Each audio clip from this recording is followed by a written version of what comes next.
وكفى وسلام على عباده الذين اصطفى اما بعد فقد قال النبي صلى الله عليه وسلم من صام رمضان ایمانا واحتسابا غفر له ما تقدم من ذنبه ومن قام رمضان ایمانا واحتسابا غفر له ما تقدم من ذنبه او كما قال علیہ الصلوۃ والسلام۔ محترم بزرگوں، دوستو، رمضان المبارک میں جیسے عبادت رمضان کے روزے اور تراویح کے فضائل ہیں کہ رمضان اہتمام کے ساتھ میں گزارنے والوں کے ساتھ اللہ تعالیٰ کی طرف سے وعدے ہیں، لیکن جو رمضان المبارک میں کمی کوتاہی کریں اور غفلت کے ساتھ رمضان گزاریں، ایسوں کے بارے میں اللہ کے نبی صلی اللہ علیہ وسلم کی سخت وعیدیں ہیں۔ ایک حدیث میں اللہ کے نبی صلی اللہ علیہ وسلم نے فرمایا،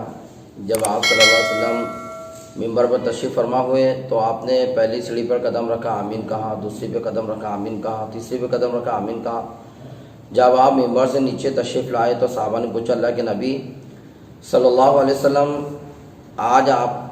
کو ہم نے ایسا کام کرتے دیکھا جو آج سے پہلے کبھی نہیں دیکھا کہ آپ ممبر پہ جب تشریف فرماتے ہیں تو پہلی سیڑھی، دوسری سیڑھی، تیسری سیڑھی پہ آپ نے آمین کہا۔ اللہ کے نبی صلی اللہ علیہ وسلم فرمایا کہ میرے پاس جبریل صلی اللہ علیہ وسلم آئے تھے اور انہوں نے جب میں نے پہلی سیڑھی پہ قدم رکھا تو انہوں نے کہا کہ ہلاک وہ شخص کہ جس کے سامنے جو رمضان مبارک کا مہینہ پائے اور پھر بھی اس کی مغفرت نہ ہو۔ میں نے کہا آمین۔ تو بڑی سخت وعید ہے یہ کہ حضرت جبریل صلی اللہ علیہ وسلم بدوا دے رہے اور اللہ کے نبی صلی اللہ علیہ وسلم اس بدوا پر آمین کہہ رہے، گویا کہ بدوا سخت سے سخت ترین بدوا ہوگی۔ رمضان مبارک جیسا مہینہ پانے کے بعد مسلمان غفلت سے اس مہینے کو گزارے اور اس مہینے میں وہ روزہ نہ رکھے اور رمضان کی تراویحوں میں کمزوری، کمی کوتاہی نظر آئے، بڑی ہی محرومی کی بات ہے اور واقعی ہی اس کے لیے ہلاکت ہے کہ رمضان کا مہینہ پانے کے باوجود بھی وہ اپنی مغفرت نہ کرائیں۔ یہ تو مغفرت کا مہینہ ہے کہ اللہ تبارک و تعالیٰ تو روزانہ اللہ تبارک و تعالیٰ جہنم سے کئی لوگوں کو خلاصی نصیب فرماتے ہیں، آزادی دیتے گئے اور اللہ کی رحمت دھوئےدار برستی ہے۔ اس کے باوجود بھی اگر کوئی اللہ کی رحمت سے محروم رہ رہا ہے تو اس کی محرومی میں کوئی شک نہیں ہے، اس کی بد نصیبی میں کوئی شک نہیں ہے۔ اس لیے ہم رمضان کے روزوں کو اہتمام سے رکھیں اور رات میں تراویح کا خوب اہتمام کریں۔ 11 مہینے ہم کھاتے پیتے رہتے گئے، ایک مہینہ ہم لوگ روزہ رکھ لیں گے اور رات میں تراویح پڑھ لیں گے تو کون سی مشکل بات ہے۔ اور ایسے وقت میں لاک ڈاؤن ہے اور اسی طرح کاروبار سب بند ہے، ہم لوگ اپنے گھروں پر ہیں، پھر بھی بہت سے ہمارے مسلم بھائی اور بہنیں ایسی ہیں جو آج بھی روزہ نہیں رکھ رہے۔ اتنے اچھے حالات ہونے کے بعد یعنی ہم لوگ سب گھروں کے اندر ہیں، نہ کمانے کا تکلیف ہے، کمانے کی مشقت ہے، نہ محنت مزدوری کی کوئی مشقت ہے، بلکہ اچھا موقع ملا ہے عبادت کرنے کا، اللہ کی طرف رجوع ہونے کا، اللہ کے سامنے رونے کا، گڑ گڑانے کا اچھا موقع ملا۔ ایسا موقع ملنے کے باوجود بھی ہم لوگ پیچھے ہٹے اور ہم لوگ محرومی رہے تو اللہ ہی ہماری حفاظت فرمائے۔ ایک مسئلہ یہ پوچھا گیا تھا مستورات کے تعلق سے ہے کہ اگر کوئی بہن کوئی مستورات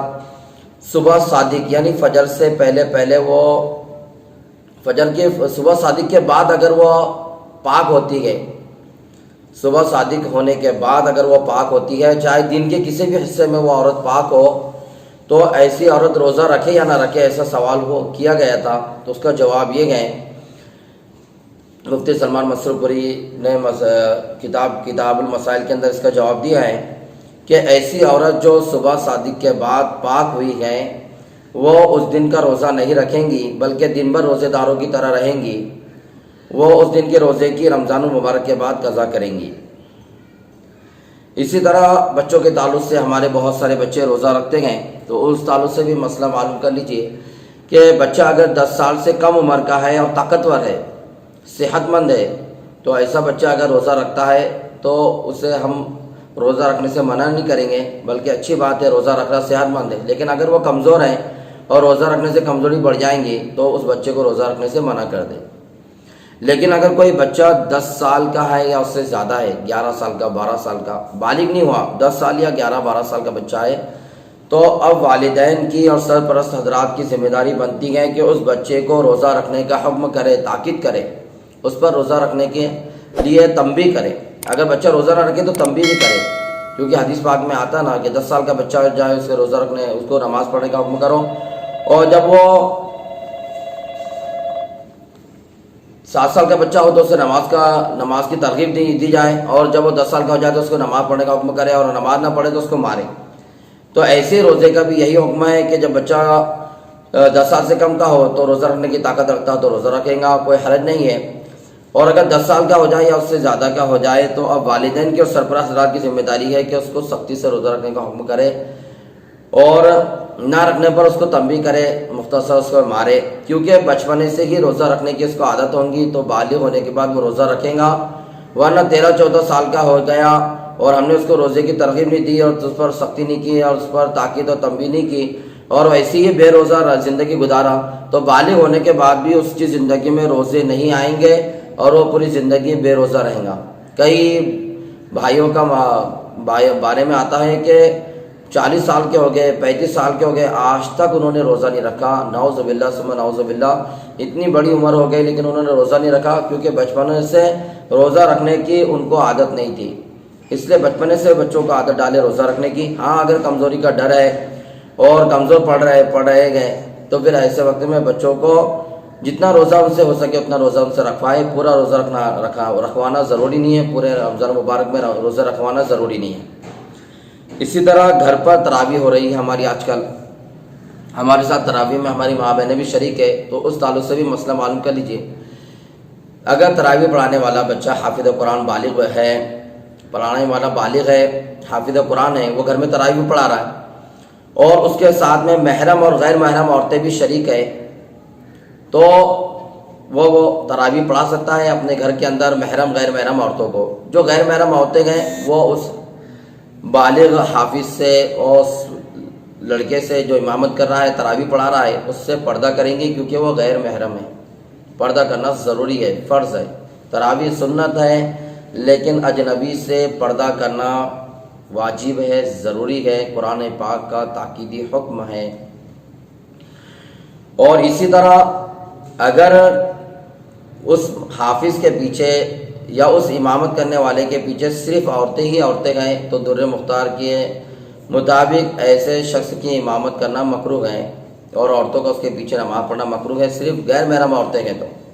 اور اگر کوئی محرم عورتیں ہیں یا کوئی مرد ہے ساتھ میں شریک ہے نماز میں تو پھر مکروہ نہیں ہے، نماز پڑھ سکتے بالکل. اسی طرح نابالغ بچے کے بارے میں بہت سارے حضرات گھر پر نماز پڑھے تو اپنے بچے اچھا قرآن پڑھتے تو اس کے آگے بڑھا دیتے ہیں، یا تو وہ فرض نماز پڑھتا یا تراویح کی نماز پڑھاتا، دونوں بھی درست نہیں ہے. اگر وہ بچہ نابالغ ہے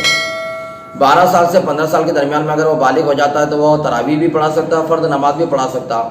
لیکن اگر وہ 12 سال بھی ہو گئے، 13 سال ہو گئے، 14 سال ہو گئے، ابھی تک وہ بالغ نہیں ہوا، بلوغت کے کوئی آثار اس سے ظاہر نہیں ہوئے، تو ایسا بچہ نہ تراویح کی نماز پڑھا سکتا نہ فرض نماز پڑھا سکتا. ہاں جب 15 سال مکمل ہو جائے، 15 سال کے دن مہینے مکمل ہو جائے، وہ 15 سال کا مکمل ہو جائے تو شریعت کی نظر میں بچہ بالغ مانا جاتا اور وہ تراویح کی نماز بھی پڑھا سکتا اور فرض نماز بھی پڑھا سکتا. اللہ تعالیٰ کے رسول